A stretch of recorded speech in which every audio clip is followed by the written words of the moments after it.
Welcome, everybody. We are once again back with another look at your tabletop RPG nonsense and our favorite games to play.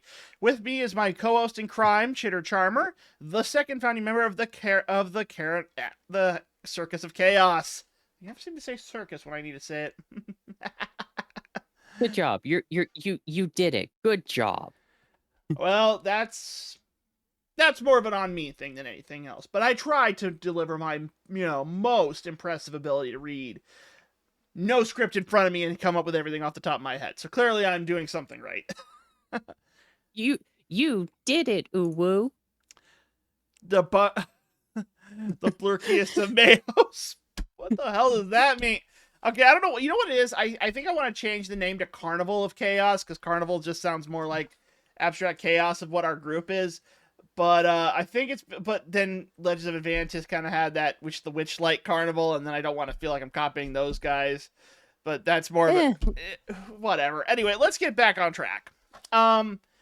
Either or, yes. really. So we're continuing our look at the subclasses of the long-awaited Legends of Advantis book, The Crooked Moon, and we have actually had a lot of bangers in the last couple of weeks.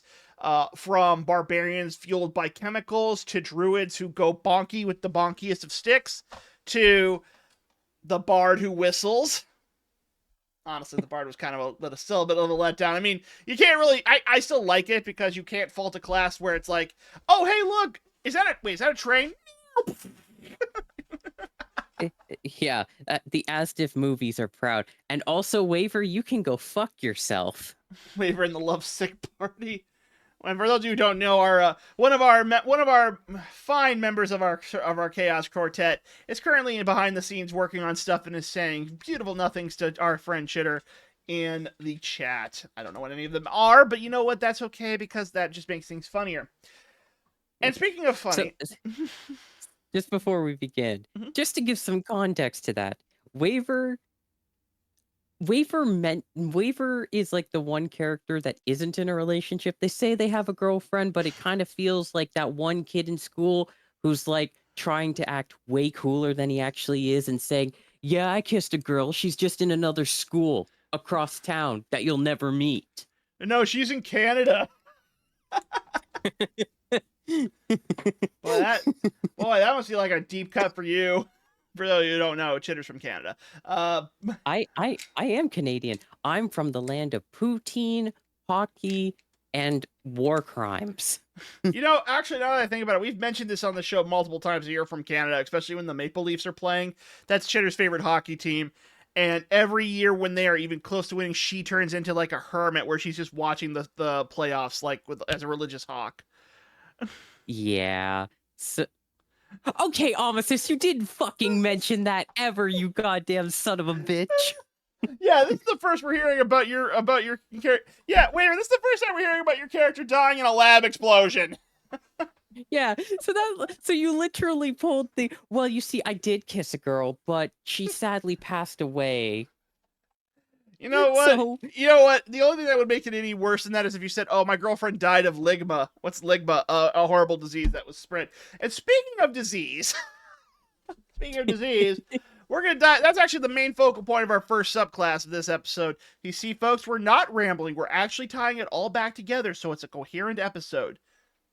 Garson is full of shit. Shut up! Anyway, let's start with the first class tonight. So we've been kind of hinting at this one for quite some time. But to be perfectly honest, I did not know how to feel about this class until I read it. And it's actually kind of unique, as all our subclasses. They're all unique. But this one's unique in that it actually focuses on status condition fighting, which is something and apparently the auto moderator killed Waver. Anyway. Amasis just goes to stand up and the automod just goes, okay, I'm going to take you out now. But status condition fighting. I don't think we've actually had a class on this show that does status condition fighting. And for those of you who don't know what that term means, it's when a class deals its damage using what we traditionally call damage over time effects, or dots. We had not a lot of classes in D&D use dots as a mechanic.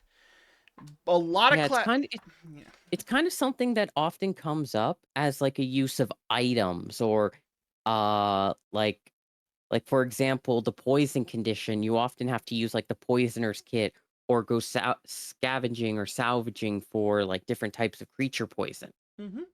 So to have it on hand is really fascinating. And Garson, if I may say something really quickly, Go right ahead. I I'm going to make I haven't particularly read this class in great detail, but I Hmm. love the theming of it already. And I think you can guess why I like the theming of this one so much. You like rats? Not necessarily the transportation of the illness. No. The reason why I like a monk of the pestilent haze is because it does two things that I've never seen D&D really do before. It's never really given a character, aside from like backgrounds and whatnot, it's never really given a character that is easier to be evil outside of a murder hobo than it is to be good. Yeah. This is pretty much a definitive evil monk because what this monk does is it spreads plagues around. And if you know anything about plagues, we typically don't want them to be spread. We had that happen just 5 years ago with COVID. So kind of imagine that this character is like a super spreader of a disease that could potentially wipe out a town. And the kit is designed around that. And if we're going to get into more, yeah, we're definitely going to get into more details about that. But when I say that this is basically like fighting a plague, it is literally the definition of fighting a plague. Yeah. Something that I find particularly fascinating with is it it does talk about like rats and whatnot. But what's interesting about this one is that if you look, I am going a little bit further just because it does tie into the flavor. We focus on the flavor first. The plague manifestations at the bottom,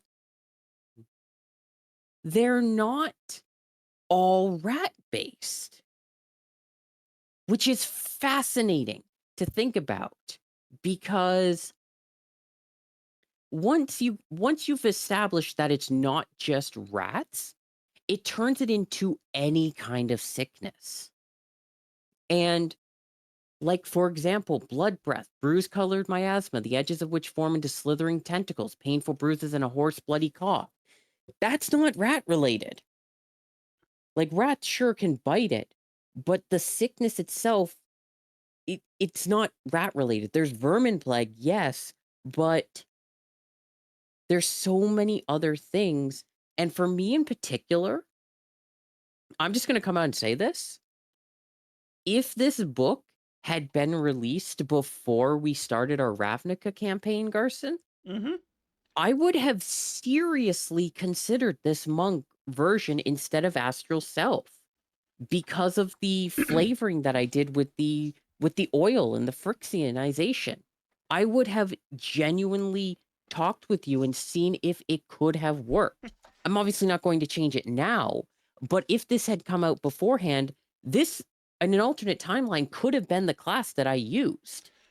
And on top of that, for our campaign setting, you could always make this character a member of the Golgari, who specialize in stuff like this, which is rot-based abilities, poison, mushrooms, disease, decay. So they fit into this pretty well as well. So there is a way this could have worked. Also, Amicis has also mentioned that he would have liked to play this monk too, had this been an option for the character creation beforehand. But this came out like a year after we started the campaign, so it wasn't like we had a lot of options for it by that time. No, no, but there's something that's very interesting.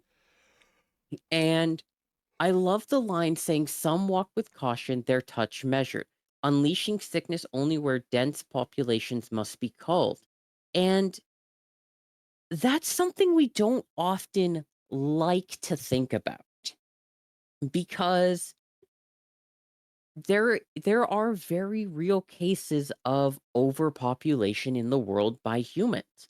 not just as like a whole, like some people go, yeah, the world is too overpopulated by XYZ. No, no, no, no, no. I'm not saying that. What I'm saying is that there are some areas in the world that are so dense that they're literally like almost stepping on each other. People die in terms of like just by crushing. Like there are some places in the world where you literally can die by being crushed by other people trying to get somewhere. So I could genuinely see a neutral version of this monk going into areas like that, realizing that there's no good way to do it. Like when we talk about culling animals for like resource control, like say wolves or moose or like algae in a lake against fish, we are killing living things there. But we recognize that the harm that we're doing to those individual beings is outweighed by the fact that there's so much around it that would choke out and die if we didn't do that. And doing that when you're the same species is a really arduous, mentally painful process to do. And I personally couldn't imagine it because the amount of pain that you must be in to think to yourself, this is completely reasonable is insane. And I know a lot of people go like, oh, you're being like Thanos. You're choosing half who live and half who die. No, that's not it at all. Thanos did it because his world got overpopulated, and then he wanted to kill half of them to double the resources. That's not the reasoning that this one's giving. It's saying that you're too dense, you're going to actively kill each other. And so people are going to die one way or another. Would you want it to be like chosen in a way that's going to make sure the least amount of people are harmed? Or do you want to just let the inertia of the situation take hold and kill more senselessly than was needed? This is a monk that comes in when there's no good answer. So you're saying that if we were to play this class, the alignment block that best suited would be either true neutral or law or chaotic evil or along the evil block, because the second line of that one where it says some walk with caution, the other says unleashing sickness to only dense population must be called, but the others go others revel in the miasma, spreading it as fast and as far as possible. So that also sounds That like someone that more of an evil class. yeah. So it's an evil party versus a good party. If this character is in a good party, Mm-hmm. that is that is a character with so much weight on their shoulders because when they choose to use their thing and do it to people, there's no good solution. And people obviously don't want to die. That's just a simple fact of nature. Like people aren't going around unless they're mentally ill going, "Yes, please make me sick and kill me. Please put sickness in me and give me unfathomable amount of pain." No one is willingly doing that unless they have other problems. So this person is having to sit there and think about when to use it if it's in a good party, because the moment that they use it, they can't take it back. And if they do it to the wrong person or the wrong group, the consequences could be absolutely devastating. And they would be completely to blame. Hmm. Well, I think that's a pretty good way to look at it from a lore play for the monk, because honestly, yeah, that was one of the things I was thinking about most of it, is that this class doesn't really have a lot of options for being in good aligned parties like most people typically play in Dungeons and Dragons, just because of how the mechanics of the game are set up. But also, well, let's be honest here. If you're basically playing this class, you're a walking cloud of disease, basically. And as a cloud of Yeah. disease, you're not really going to be treated with the best of intentions from the local townsfolk, especially if they think you may have poisoned the water supply. Yeah. Like, there is what I do like, and this is something that I genuinely appreciate, is that the is that you're not a character that can never touch someone. You're not a character that can be completely like walled in from role playing because the plague comes when you expend focus points. Mm-hmm. So your character is not like a character in a bubble that you poke to unleash a massive fucking plague. You're a character that's sitting there and thinking about if I use my power. Actually, this character, I just had it hit me like a sack of bricks. Have you ever watched Doctor Who? Yeah. Which season? The older one, the gray-haired doctor, the one who had the two ladies with the boxes. That scene in particular. You mean the third Doctor? I don't think it's the third Doctor. What's the story I you're can't. trying to? What's the story you're trying to make a reference to? And I'll see if I can figure it out. It's he brought two. He brought a leader of a group and a leader who was leading a revolution into Oh, a. yeah, the Zygons. That was Peter Capaldi. Yeah, I remember that episode. Really good one, actually. One of the few really good ones from his run. And what fascinated me is that his line is the manifestation of this. His line, his thing basically boils down to, and I know I won't get this quote 100%, so forgive me for that. Mm-hmm. But he basically said, "It doesn't matter how right you feel. W- When you let that first shot go, you don't know who you're going to kill when you start that. You don't know who's going to die. You don't know whose kids are going to die. You don't know whose mothers are going to be wailing. You don't know whose houses are going to be completely and utterly destroyed. It doesn't matter if you feel right in that situation. A war is something that you will never know the true consequences of when you start it." And this is a class genuinely that has to sit there with that quote because there are so many classes that have the power to just focus in on one person. This class, if you do your miasmic plasma and like poison and flavor it as spreading a plague, which obviously you would because duh, it's the class. Mm-hmm. This is a character that has to sit with that question and go, when is it right to do it? Well, I think the only thing we can do now is let's talk about how we apply that into gameplay wise, because we haven't actually talked about any of the abilities just yet. Sorry, I sorry, know. I rambled because this kind of class just sits with me so well. And that's a good thing because I think it's a really story heavy class, especially if you're playing it in certain campaigns. But we still need to go over what the class does for those of you who are thinking about playing this class. So let's start with level 3. So we actually have two Ye- abilities at level 3, Contagion Discipline and Gift of Pestilence. For Contagion Discipline, you have brewed and concocted diseases within yourself and now push the manifestation of it outwards. You gain the following benefits.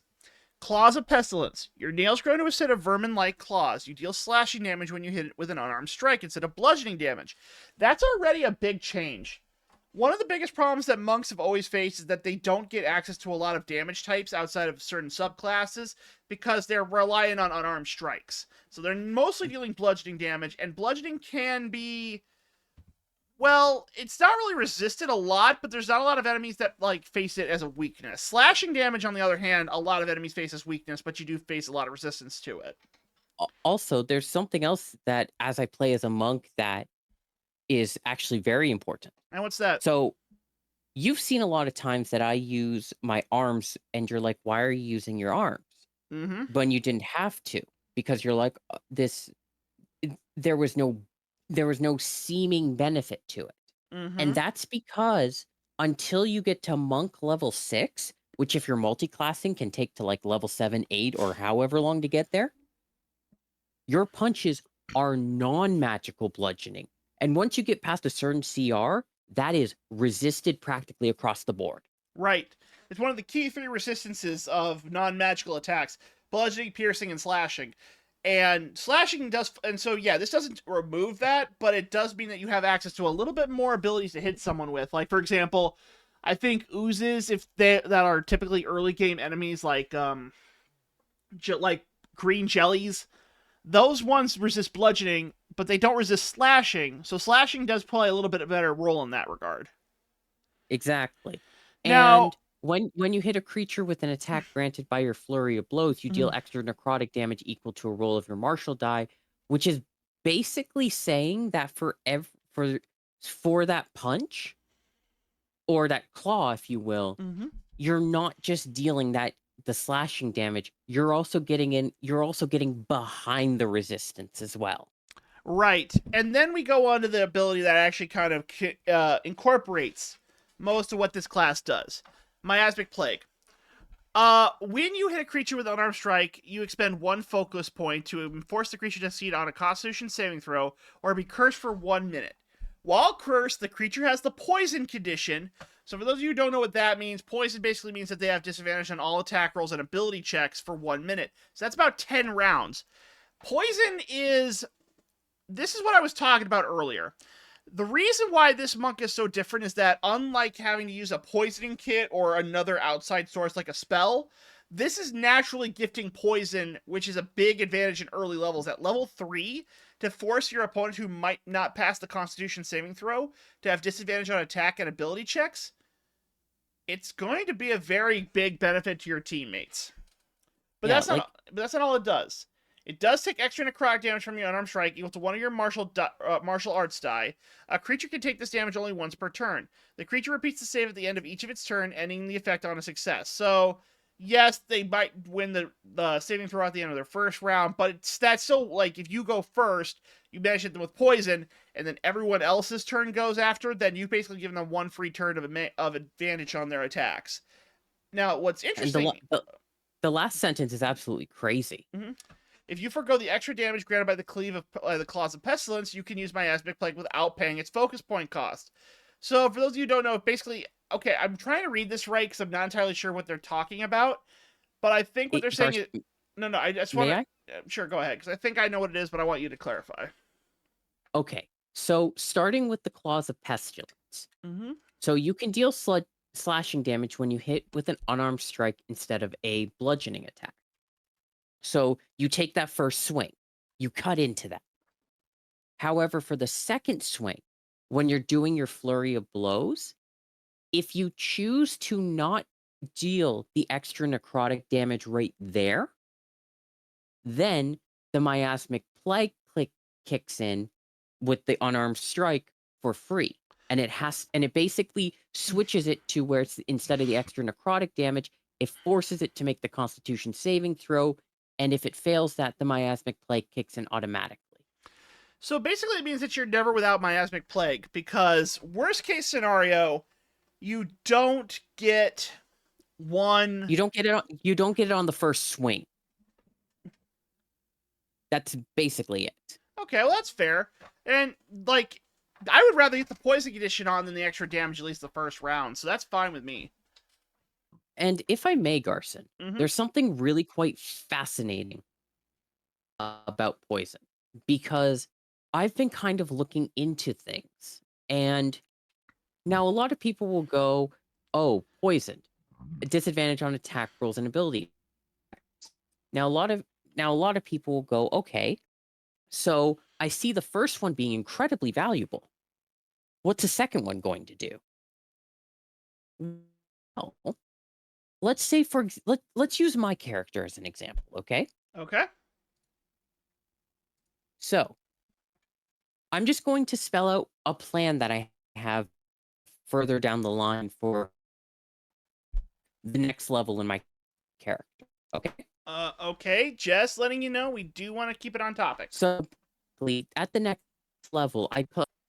No. This is completely on topic because it's leaning back into this. Okay, go ahead.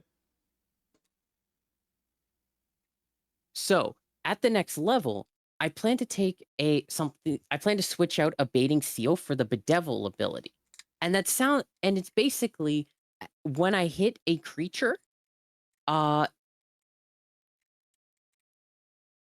with and burn a seal on them.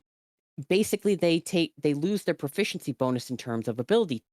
Now, what makes that fascinating is that I can do that with the extra attack, like wham wham, and Mhm.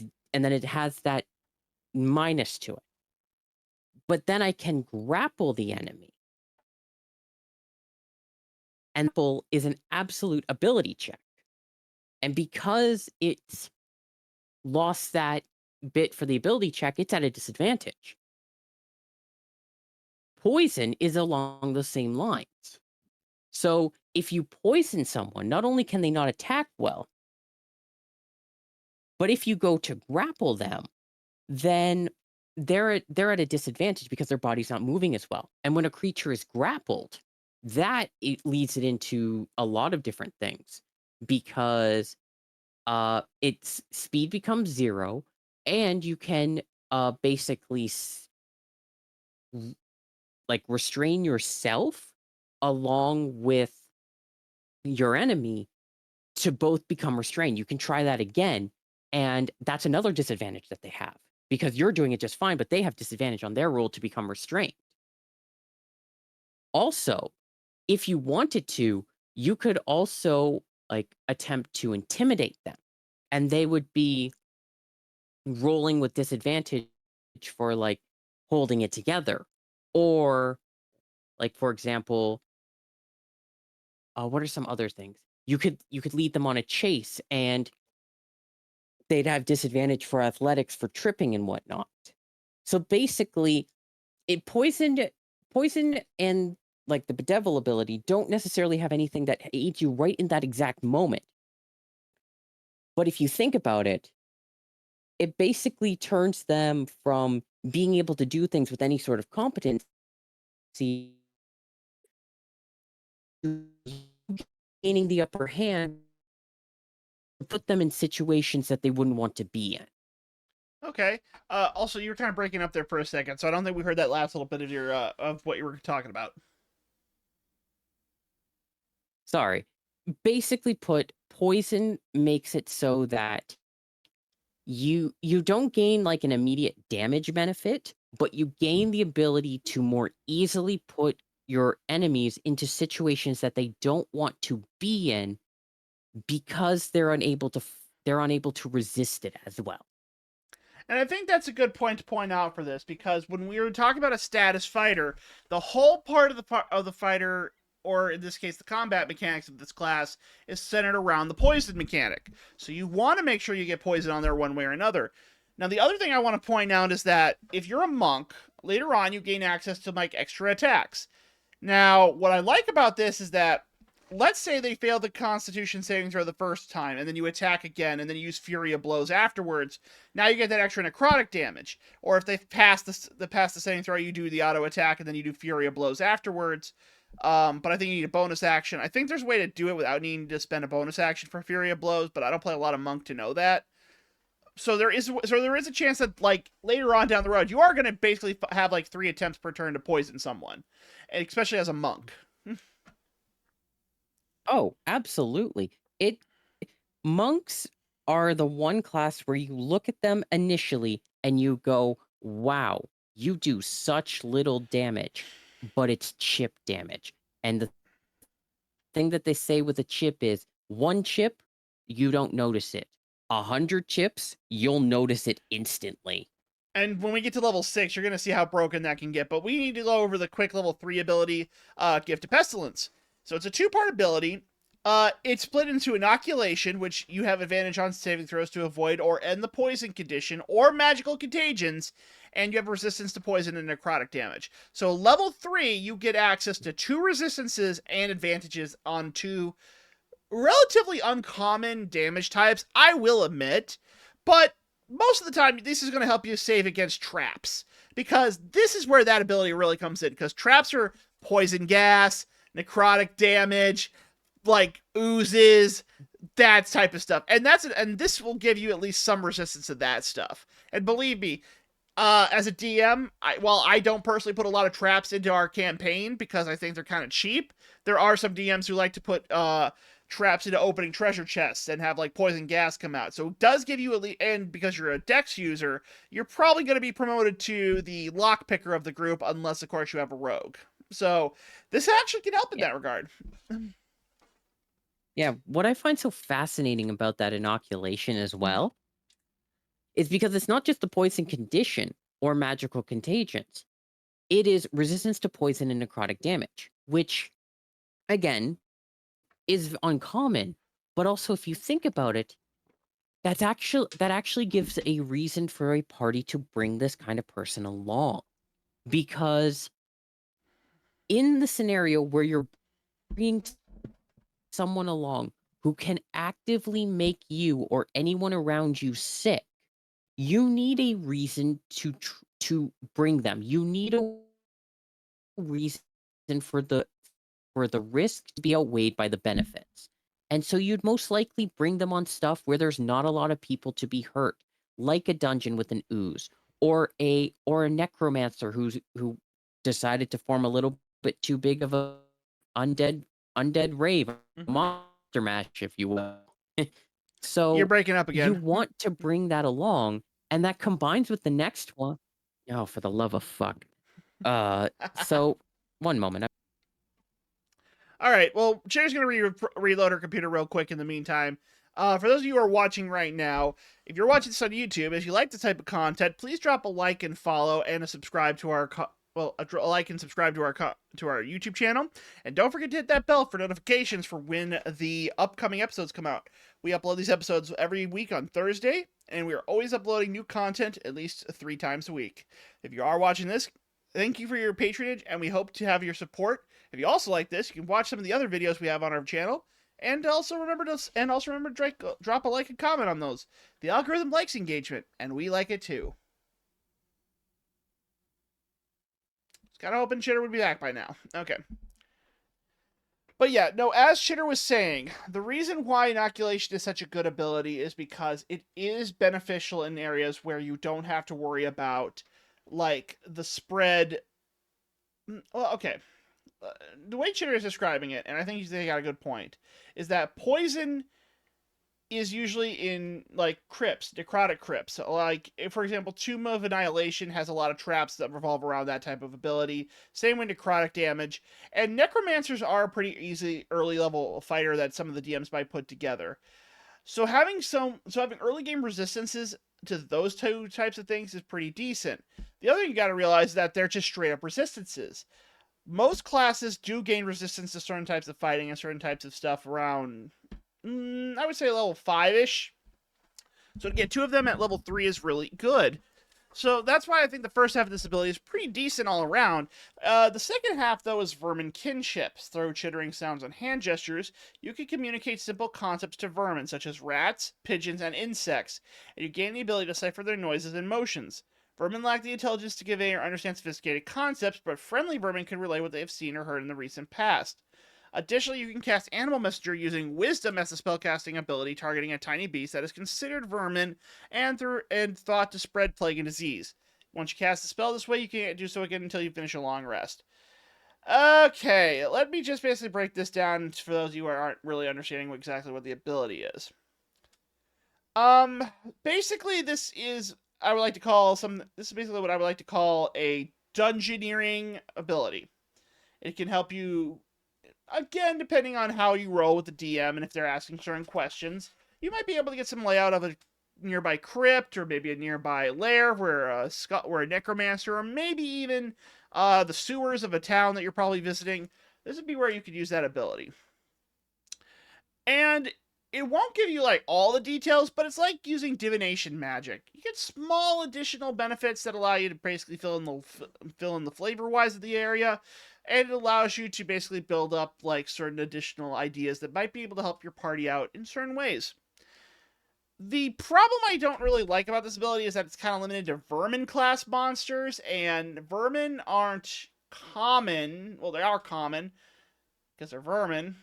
obviously we're talking about like rats and stuff, but depends on where you are in the map. For example, if you are in a town, rats and pigeons are going to be the most common one that you could use this ability on. If you're out in the forest, you might get lucky with certain insects, but that depends on what insects are available. And again, this is a DM campaign, so they might not be like might not be a lot of insects in the area you're located in. If you're like in the Feywilds, I don't think you're going to be running into like horseflies and stuff like that. Basically. Oh, and it's just suddenly. Welcome back. Ayo. I thought I gave you permission to enter the recording booth. Did I not do that? No, you did not. All right. Well, I'm just talking about the vermin kinship ability. And then I'll fix that afterwards. Okay, so vermin kinship. As I was saying, this ability basically allows you to convey and understand ideas using rats, pigeon, and vermin-like enemies in the world that can give you certain like flavor filling it, like certain flavor information. For example, you can have the rats basically tell you what they saw in the evil governor's manor. You can have them figure out what's going on, have the pigeons give you like a bird eye view of the town, maybe see something that's going on. Insect wise, I'll be honest, I don't really know what insects we could potentially fall that under, but I'll leave that open to interpretation. And all that's pretty decent. The one thing I don't like is the secondary ability of this is Animal Messenger. So basically, I would just say this. It's basically just a tiny piece of your choice that you can see within range must succeed on a charisma saving throw, but in this one you're using your wisdom instead because of how the ability is set up. And you can use it to deliver a message for you. And I mean, it's fine. I would just say it's just not a really amazing additional benefit compared. I don't know. What do you think, Shitter? Honestly, for me, I kind of see them being both in, well, ironically, kinship with one another. The messenger is basically you getting to say that, hey, I need to let someone know about this, and I don't really have the ability to go to them, whether that's just your existence in general, or you're in a, or your target is in a town that is not welcoming to your party, or is just evil in general, or it could be over too far of a distance, or it could be where you don't know, but through your vermin kinship, you were able to figure out that the animal knows. So there's a lot of different ways that could go. And if I may, just really quickly, for Chitter, the we've been on this for like 40 minutes, so I do know when you say normally very quickly. How quick? Just a couple sentences. We do need to finish this class and move on. bonk. Okay, go ahead. the I just want to ask, when you were talking about the first ability, what did you think about it? Just really quickly. The inoculation. No, the vermin kinship, the first part Oh, of it. the ability to decipher the noises and notions of vermin. I thought it could be good, but it's very up to the DM how they're gonna like what information they can give you. Because remember, they can't give you like complex ideas. They can give you like the recent past type of thing. Right. And this idea I kind of see as, you know how in police shows when people are asking for information, the people who they're asking for, obviously they don't know what the police are actively looking for, Mm-hmm. but they're able to decipher clues and what's said around the activity based on the information they already know. That's kind of how I feel. That's kind of how I feel about this. Because, like, for example, if you are looking into, like, say, for example, an evil dude's manor, and there's a couple of rats running around, and things have been relatively quiet. And you're like, okay, we need to figure out if there's a way in. We need to figure out what they're planning. If you ask a rat, hey, was there anything that came up that you noticed? And it said, oh well, I noticed a lot of people moving around. I had a lot of trouble walking around. Then you start to go, oh shit, they're starting to move. The rat has no idea what you're talking about, but because you're able to intuit that based on what you know and based on that information that you're given that is seemingly so innocent, people moving around, you're able to intuit, oh shit, something is happening. We need to get in there.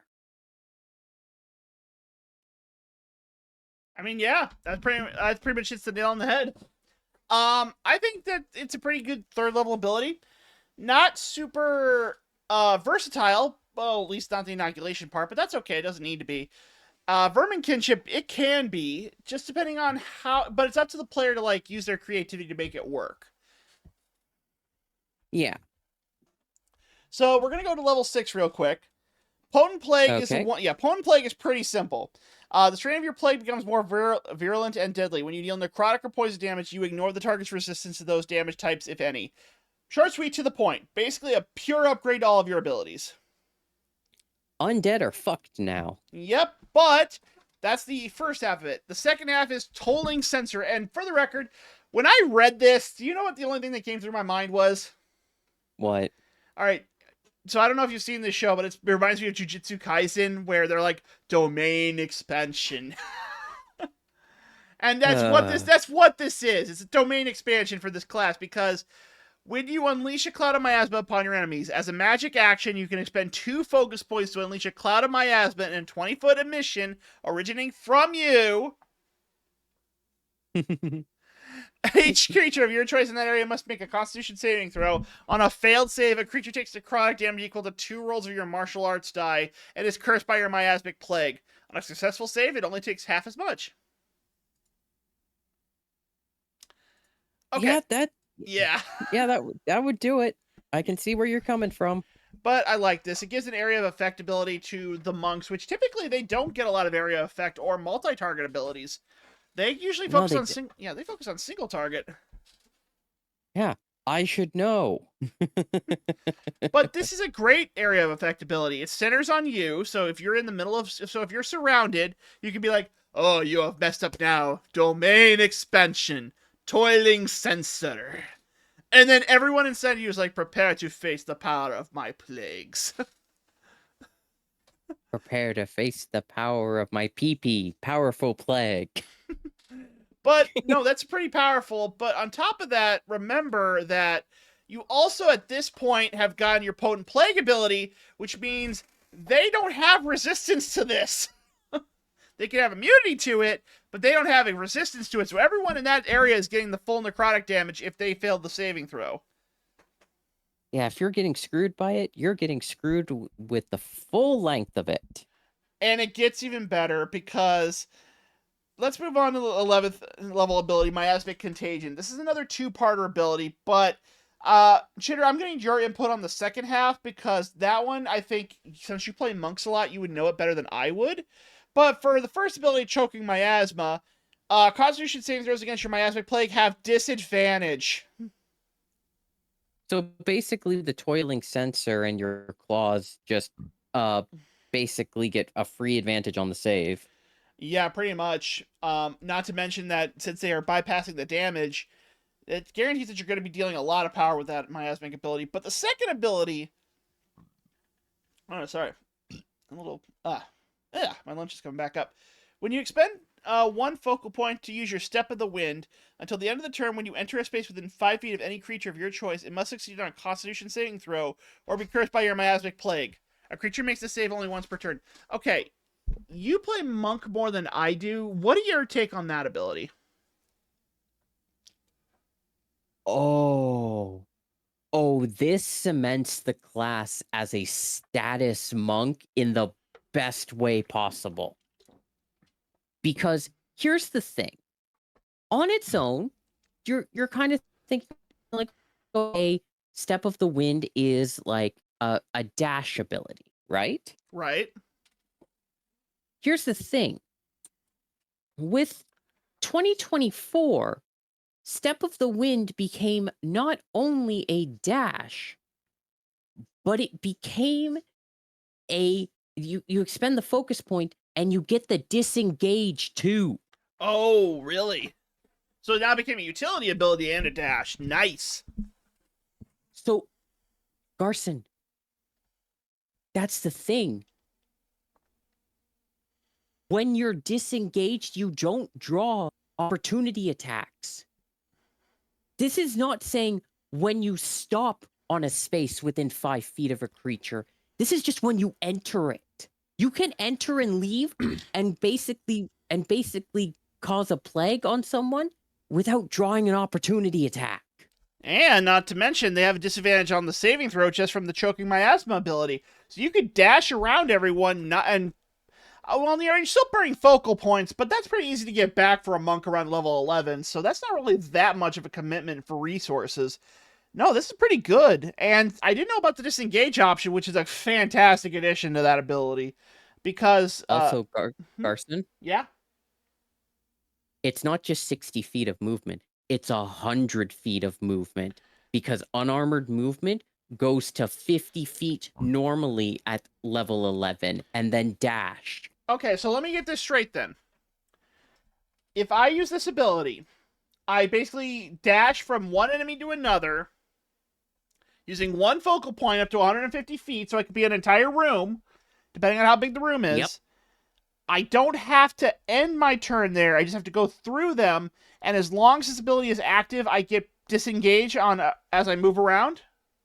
Yes. I don't have to recast the ability to get the disengaged. What you're saying? Right. Because you're not, because disengage is only negated when you actively engage another target. This ability is you just passing them. So as long as I don't take an action, I can run through every enemy in the room, and there is a chance to spread my plague onto them before I even hit them with my first attack. Yeah. Wow, okay, now this is definitely going to make things a lot more interesting around level 11 of this class. This almost feels like the capstone ability a little bit. Not, well, obviously for one main reason, and that's the choking miasma. Half of this ability is pretty good for having disadvantage because that's your main form of dealing status. But now you're dealing this status ability, and you don't have to worry about expending like attack actions, bonus attack actions. You still have to expend bonus action to use Step of the Wind, because I think that's what the cost action for it was, right? Yeah, but that's a bonus action. I know, that's perfectly fine. Bonus actions are like the pennies of the action economy. We usually have to consider, like, can we use them effectively? But this is really good. And what makes this really kind of interesting, to me at least, is that I'm going to say a sentence, and it may make you a little bit weird. It may make you think a little bit weird. D&D is not Pokemon. No, it's not. The reason why I say that is because of level 5 for all monks. Level 5 extra attack and level 5 stunning strike. So you poison everyone, and you can expend one focus point, because remember, you can expend focus points in different areas. It's not like just a one focus point per thing. The target must succeed on a Constitution saving throw for stunning strike.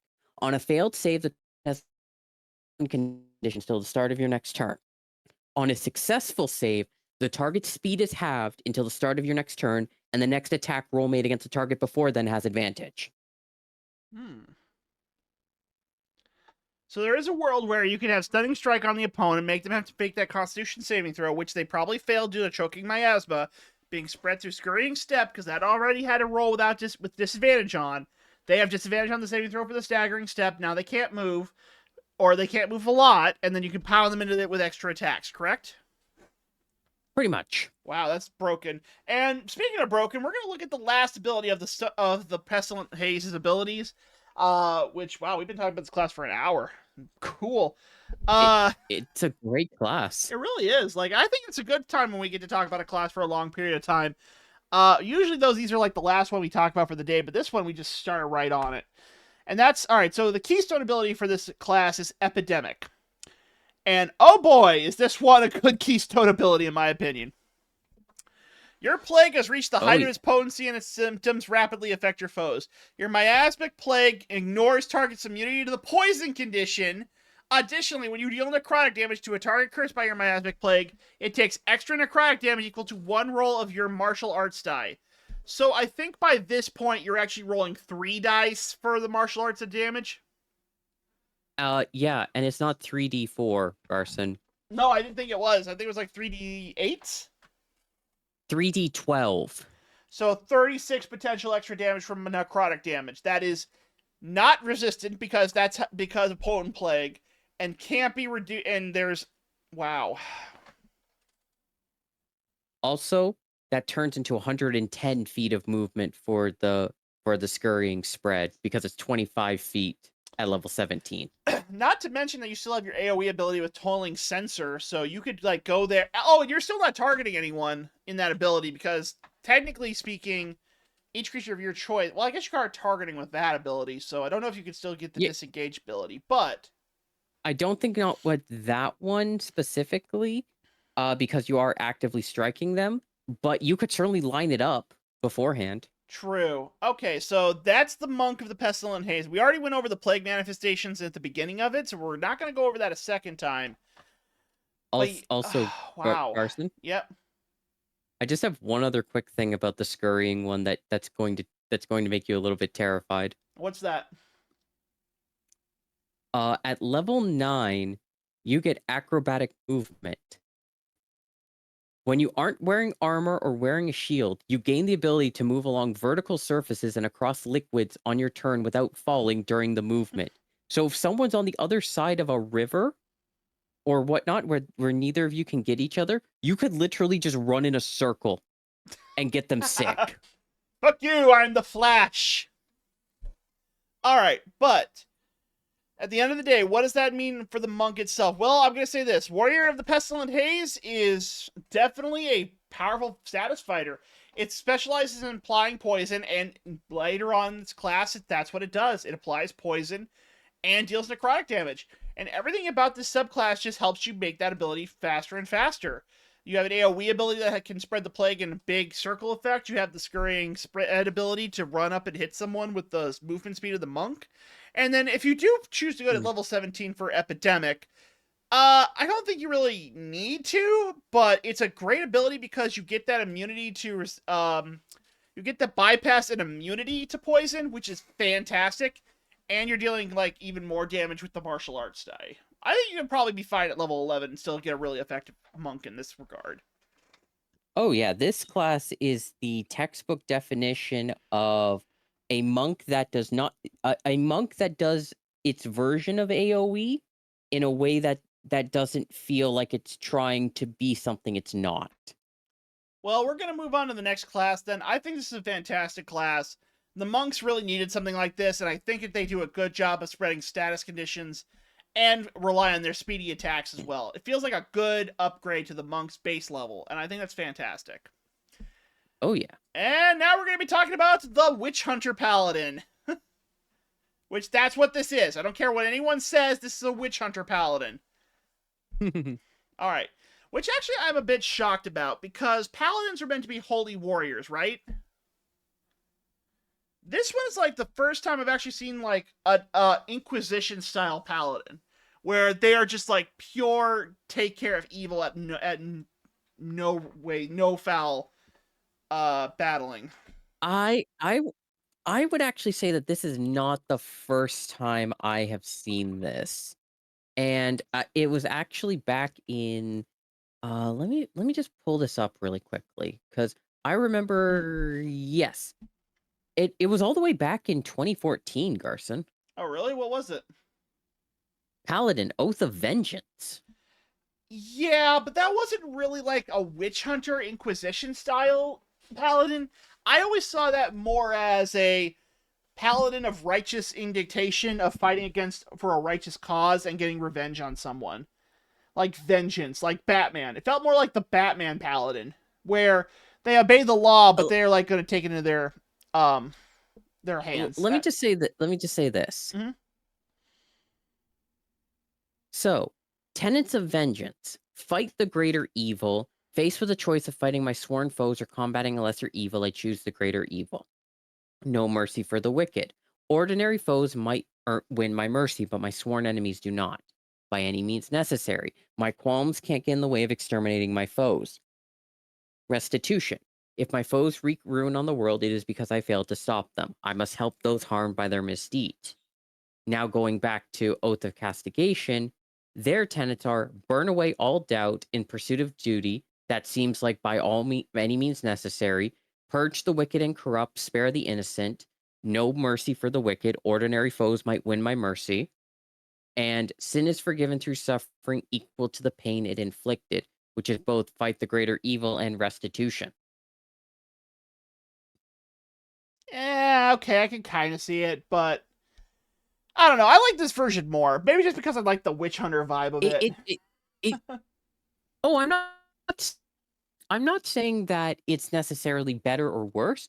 I'm just saying that I like it as a flavor of that. Well, believe me, if you want flavor, there's some flavor in this class, starting with its level 3 ability, Castigate.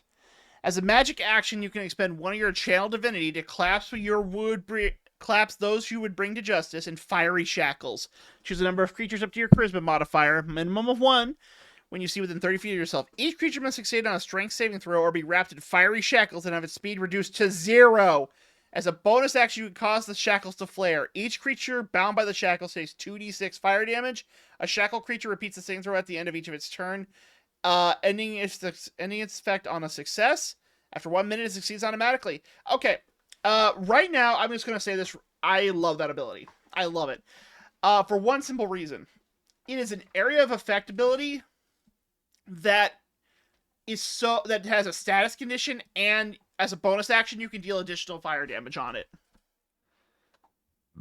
Yeah. I do have to say, though, that this class makes me genuinely laugh my ass off, because I'm just imagining this class going up against an iron golem and not realizing in time. Uh-oh. Well, Because the thing is, it's like, haha, I have locked you in fire shackles now. Your speed is 0, and now you will take fire damage. Why are you healing? oh no. Well, you don't have to do the fire ability. That's bonus. That's just a bonus I attack that know, comes with it. But but you have to admit that would be really funny.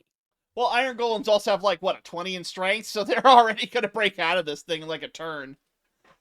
Yeah, but you can choose to fail it. I just imagine the iron golem going, "Oh, these are fire. Yeah, I choose to fail this, and do you mind just like burning me away? What the fuck is wrong with you? Okay. Well, What do I you don't mean you're healed?" know. I don't know. Like, It would take some convincing, but let's be fair, dumber shit has happened. well, the problem I have with this ability, and this is a very minor one, is that this is a channel divinity magic ability. And I'll be honest, this is one of the things I don't like. Okay, for those of you who don't understand where I'm coming from with this, let me just break it down like this. Channel divinity is, in my opinion, the one resource mechanic that is very hard to manage. It's not like spell slots for wizards and sorcerers who can gain them back using meta magic or arcane renewal. It's not like Oath of the Druid who can get their wild shapes back by natural abilities. Channel divinity is like it grows very slowly, and you can easily expunge all your charges of it within a single fight. Because remember, channel divinity isn't just for your main ability. It also benefits for your lay on hands. You can use it for certain auras. Oh shit. They updated it for 2024. Oh, they updated lay on hands for channel divinity. Channel divinity. Oh, please tell me it's something good. Let me read it out, okay? All right, good. I want to hear this. Go ahead. You can use this class's channel divinity twice. You regain one of its expended uses whenever you finish a short rest, and you regain all expended uses when you finish a long rest. They did it! They genuinely fixed the problems with it! I mean, okay, it's still not perfect, but nothing is. But short rest regeneration? Oh, that makes it And so much better. Garson, What? remember, D&D is rules as written. Every single short rest, you get one back. Oh, so if you got like the bard who has the song of short rest, that would get you a channel divinity back too. And also if you're taking a short rest in like induced by like a spell or something. Oh, that's good. Because it doesn't say you can only do it once or proficiency bonus. It says whenever you finish a short rest. And then you gain them all back at long rest. Okay, that changes things because I wasn't aware of the change in 2024 edition, but that's great. I mean, okay, it's still not like as easy to recover as sorcery points or wizard points or arcane charge, I guess they call it technically, for regaining But they spell are more slots. But they're but they are more powerful. right, and now they're a little bit more easier to come by, which, you know what, fantastic. I love that. I think that's a fantastic ability. And now with that in mind, Mhm. Castigate before would have been very situational. Now knowing that I can do it at least once per short rest, that makes it a lot more usable, and I'm a lot more willing to use it. And not to mention that there is a world where early on you could potentially get up to 5 targets with this ability because if you can get at least 5, that means that this is a much better ability for handling large groups of enemies, even without the fire ability. The fire is like good. I think that's great. 2d6 at level 3 is really nice. It's not like super broken, but still decent damage. But to have that ability to reduce the speed to 0, oh, that's really good. At short rest, like 5 creatures, you lock them down, and paladins are typically like the tank. This is a great tank ability. Garson, I Mm. hate that I'm going to say this to you, but this would be an absolutely amazing NPC to go against. That's a mix of the Boros and Orzhov that you have. I'm gonna consider it. I'm not gonna lie, especially because with what I've been trying to do with our campaign. But that makes Castigate a great ability. I absolutely love it. And speaking of, let's take a look at its other use of Channel Divinity. Insight. Okay, so as a magic action, you can expend one of your Channel Divinity to better seek out wickedness and corruption. For the next 10 minutes, you have advantage on intellect, investigation, and wisdom insight checks. During that time, you can take a bonus action and choose a creature you see within 10 feet of you. The target must succeed a charisma saving throw or have the frightened condition for 1 minute. When the target is frightened in this way, it can't speak a deliberate lie. The condition ends early if the target takes damage or you use this bonus action again. Okay, so before we knew about the Channel Divinity upgrade, I was going to say this is kind of a lackluster ability. Now with the upgraded Channel Divinity being back at short rest, it's still not an amazing ability, but it's a lot better now. I would say it's probably like a good, solid level 3 ability. If I may, Yes. this feels like a better version of Zone of Truth, actually. Well, yes and no. Zone of Truth is for multiple people. This you can only do to one enemy within 10 feet of you. But To be you fair, a lot of parties only use it for one person anyway. That's true. That's true. I'm just saying, like, there's a situation where Zone of Truth is better, and there's a situation where Insight is better. Now, Insight might be better more commonly because it's a single target, but it's something to keep in mind. But there's something that has me very interested on this. And it's the reason why I consider it to be better. Zone of Truth is basically an AoE, yes. But the thing is that with the frightened condition and the advantage, that makes getting one person to spill a lot easier.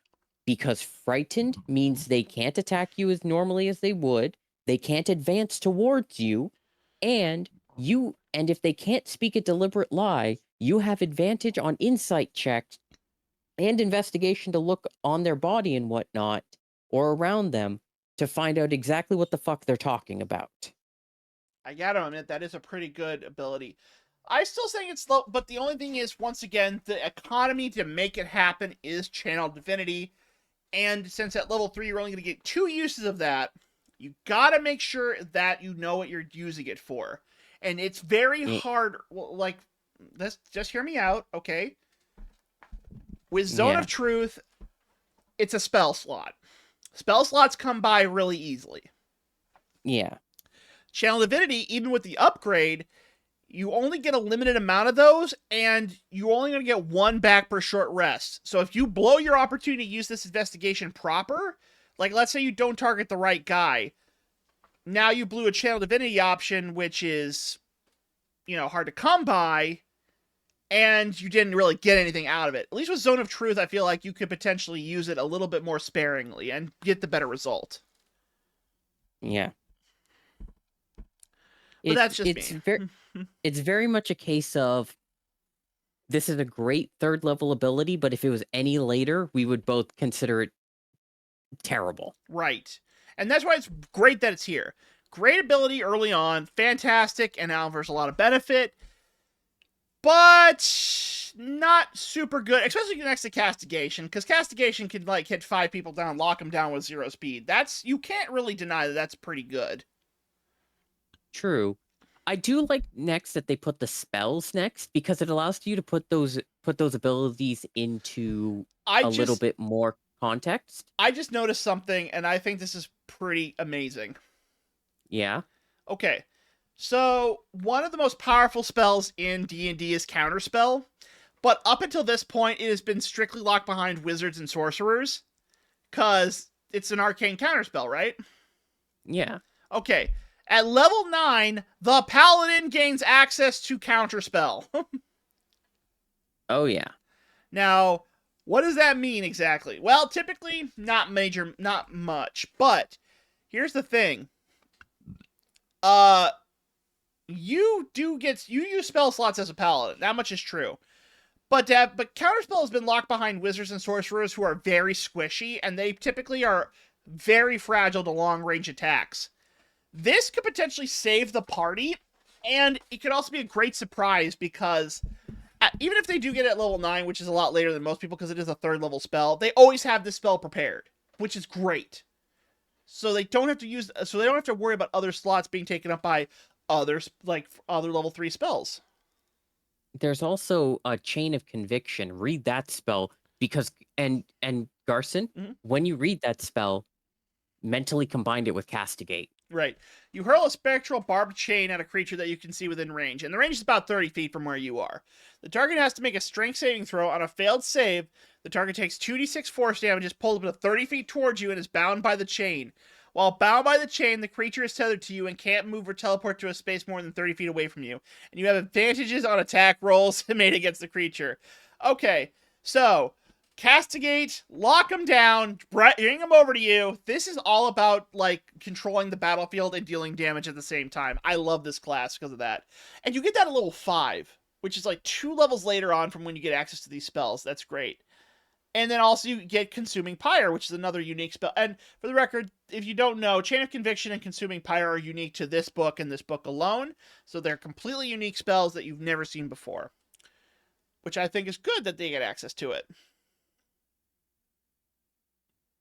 Yeah. This spell list is very much a case of restraining, which is good. Yep, or inflicting wounds on the target, because this kind of just boils down to 2 things. You've got damage healing abilities like Inflict Wounds, Chain of Conviction, Consuming Pyre, and Flame Strike, which I'm kind of shocked they're getting Flame Strike, but it kind of makes sense because it's like a fire paladin. And then the other half is investigation stuff with Divine Favor, Speak with Dead, Locate Creature, and then lastly you got the Found Them, Now Capture Them with Hold Person and Hold Monster. All of these are great abilities by themselves, and to have them all as part of an Oath class, which is basically just always prepared, that's just a great addition. I think these are all good abilities. That being said, I'm not happy with the aura. Why? Okay, just let me read it and I'll explain why. Kindling Aura. You and your allies within your aura of protection ignore a creature's resistance of fire and radiant damage, and when an afflicted creature hits with a melee weapon, it can deal fire damage instead of the weapon's normal damage type. In addition, you and the afflicted creatures in the area can add your charisma modifier, minimum of +1, to intelligence and wisdom insight checks. Okay, here's why I'm not a big fan of it. It's not a bad ability, but Here's the thing. Fire is the most common damage type, right? Right.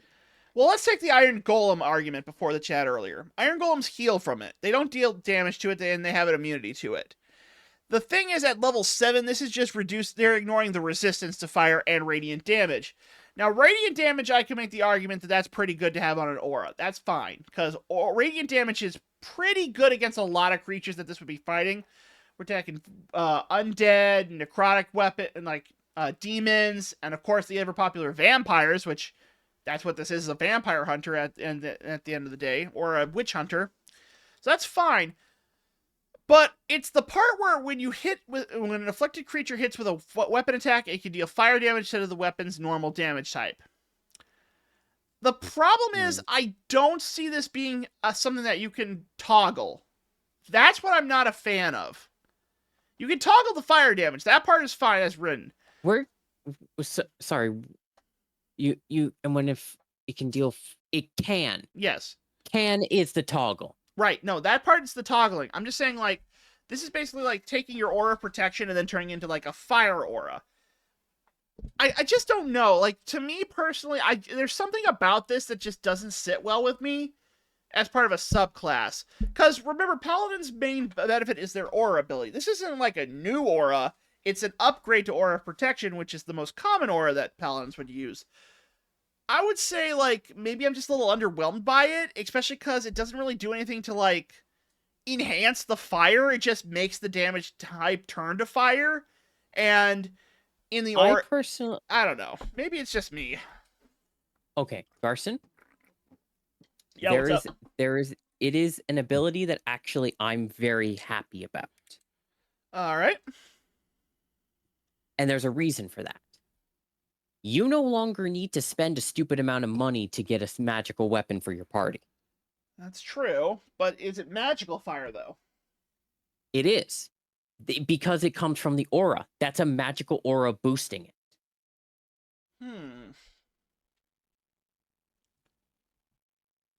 Oh. Like Moon Touch scimitars are worth like 250 to 500 gold, depending on the DM.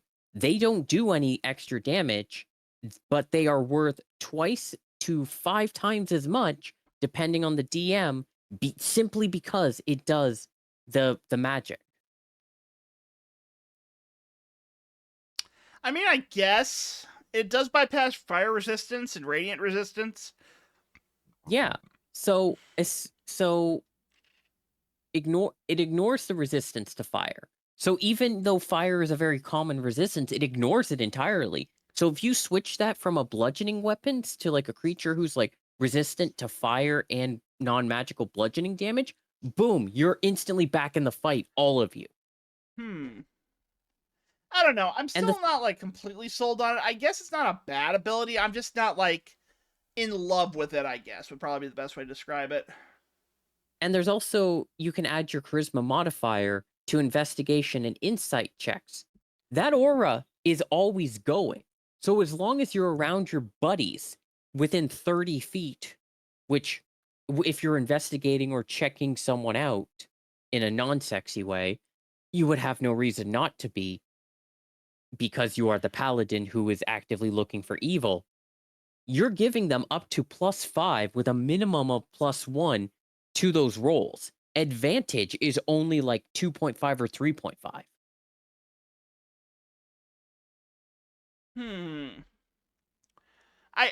Alright, I guess it's not a bad ability. I'm just probably not really in love with it. I don't know why. You're not someone who plays paladins a lot. No, I'm more of the spellcaster, which I do like mage knights, which are like sword wielding magic users. That's kind of where I'm coming from with this, and I like the class, like like all the stuff that comes from it. It's just I don't. Who knows? Maybe it's just because I'm not like 100% sold on it. I guess. Who knows exactly? Anyway, that's still a decent ability. Fervent Inquisitor. Whenever a creature damages you or one of your allies within 30 feet of you, that you can see, you can take a reaction to gain advantage on your next attack roll against the creature that dealt the damage. Additionally, whenever you deal fire or radiant damage to a bloodied creature, you become aware of any lies that creature has willingly and unknowingly spoken to you in the past 24 hours. I mean, story-wise, there's a Okay, lot of... Garson, yeah? this is one where you're going to need to know a couple things that aren't explicitly said because bloodied is a new condition for 2024. I do know what bloodied is. It's basically when they're like below half health. Yeah. So you can also take a reaction to gain advantage. But what's fascinating is that you instantly know. It's not like they have to make a save. When you deal that damage and combine that with the kindling aura we just talked about, you are in your aura. So if you get an ally down to half health, or if you get an enemy down to half health, you instantly know everything that it's told you in the past 24 hours, whether it's true or false. And that can make a huge difference on stories, especially at level 15. Well, I guess it's pretty... Well, okay, I guess that's true. I do like the fact that it does gain advantage, and all you really have to use is a reaction, and... Paladins don't really have reaction abilities, like, except for maybe if they're using that shield ability where they can react to a person taking damage and add their shield AC to the attack. But that's a feat, so it's not really like they need it. Yeah. Okay. No, that's pretty good. It's pretty good. I like it. Although I do like the story feat of this. Additionally, when you deal fire or radiant damage to a bloody creature, you become aware of any lies. Tell me, is the sky blue? Yes, he's not lying. More fire. Fire is the cleanser. Tell me, did you eat my sandwich from the fridge? No, you bitch, you lied to me. I'm sorry, that's just me giggling at it, but like that's the type of thing I'm thinking with the story-wise. And I think that's kind of a good fit for it. Because the whole point of this class is it deals wicked, it fights the wicked, and it sets things on fire. I'm noticing that's the two things that this class does, and it's still pretty nice that it does that. And it does it well. It does it well. And then we get to the 20th level capstone ability. Now, I've said this multiple times. Do not play a class if you like the capstone ability. The capstone ability is never the thing you build the class around. I think it's pretty obvious that I say that for a good number of reasons, because level 20 is level 20. This is like you have gotten to the pinnacle of what your character is. There are no more rooms to conquer. Oh no, we have to get matches away from Carson again. Shut up. There's no more worlds to conquer at level 20. You've hit the max. You did it. You got it. You became the Oreo of your classes. And I'm going to be honest, I am a little disappointed by this capstone ability. All right, read it out and tell me why you're disappointed. All right. Well, so the ability is called Fire and Brimstone. As a bonus action, you embody the cleansing flames and gain the benefits below for 10 minutes or until you end them. No action required.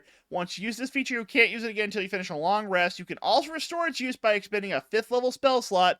No action required.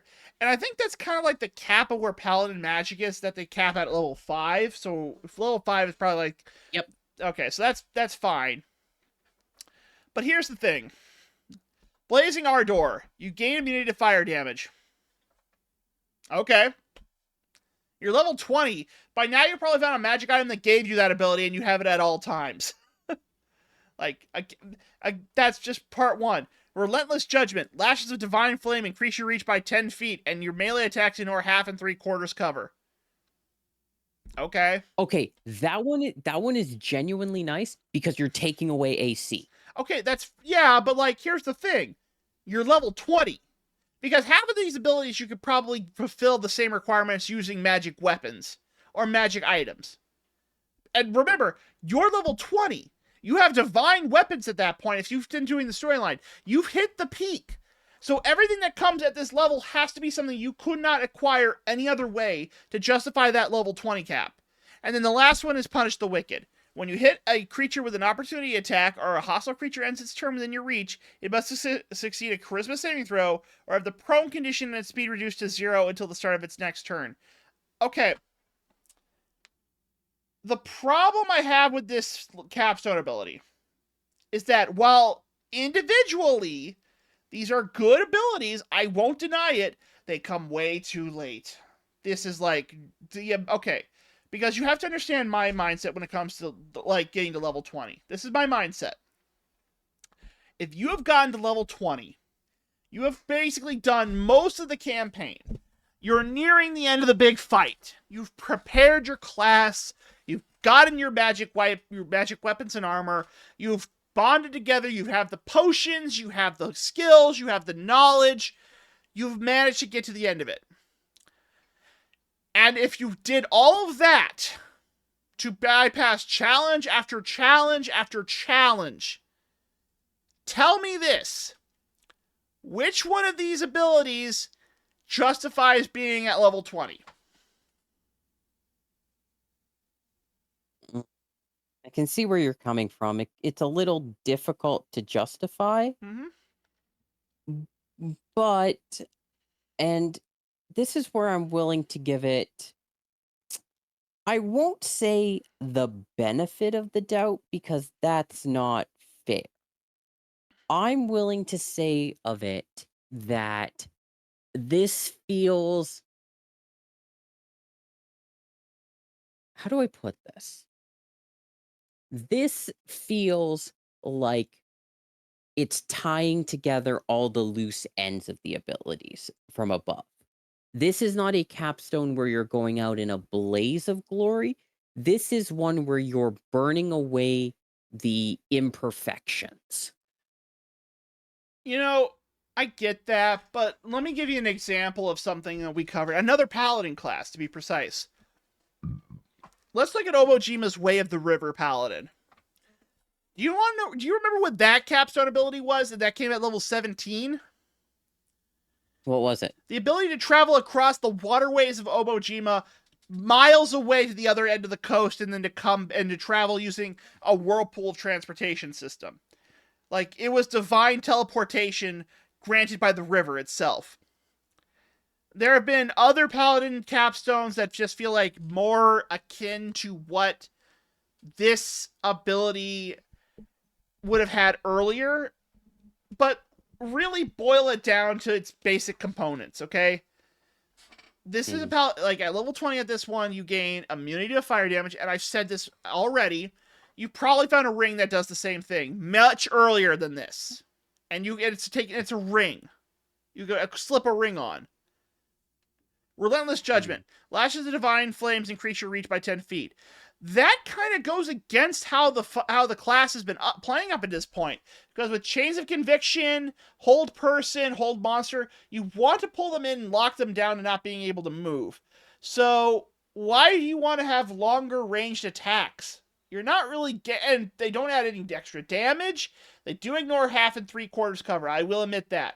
But that's another thing that could be, but you could also gain that ability simply by another magical item. Because I know there's magical items that could do that. And there's even some in this book that do have similar abilities to that. So, alright. And remember, you don't get these abilities static-wise. They're you have to expend a bonus action, which is fine. And then you only get them for 10 minutes. And then you can use that again unless you expend a level 5 spell slot.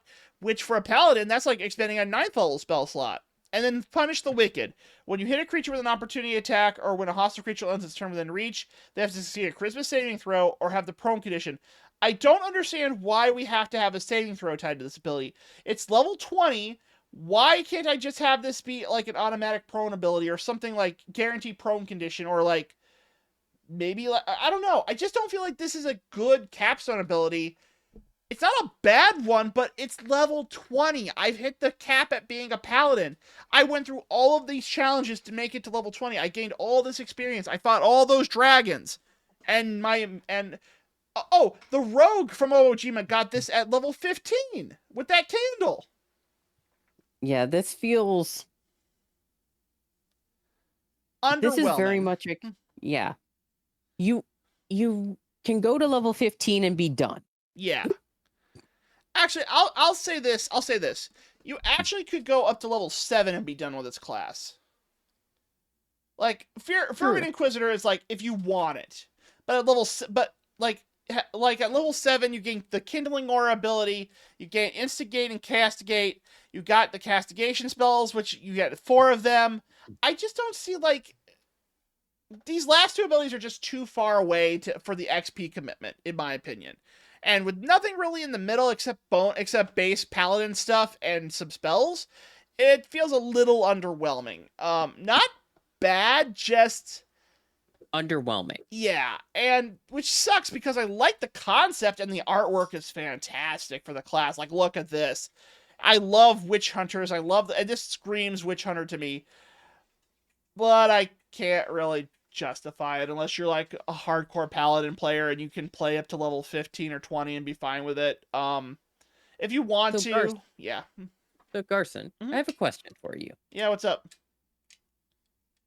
Remember how I was talking about how I compared it to the Oath of Vengeance? Yes. So I'm going to read off what the Oath of Vengeance was in 2014. I'm actually going to quickly check and see if they have one for 2024 really quickly. Yes, they do. Okay, so I'm just going to go down to the bottom and see what they have for it. I'm just going to scroll down to... Okay, so Oath of Vengeance. This is 2024 Paladin. So this is the equivalent. Okay? Okay, go ahead. Avenging Angel. As a bonus action, you can imbue your aura protection with holy power, granting the following benefits for 1 hour or until you end them as a bonus action. Flight. You sprout spectral wings on your back. You have a fly speed equal to your speed and can hover. Frightful Aura. When an enemy starts its turn in the aura, that creature must succeed on a wisdom saving throw or have the frightened condition for 1 minute or until it takes any damage.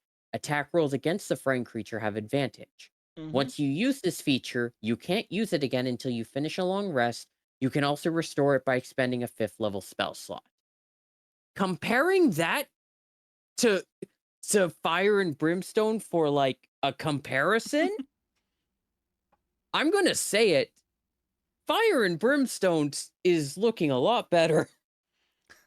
I mean, okay, but like, don't you still have to get to level 20 to get that other ability on Oath of Vengeance? Yeah, it's 2020. Okay. It's a comparison of 20 and 20. Okay, so see, that's my point. Is that when you get to level 20, I expect level 20 abilities to be like the best of the best. This just feels like good abilities, but they got level crept too high.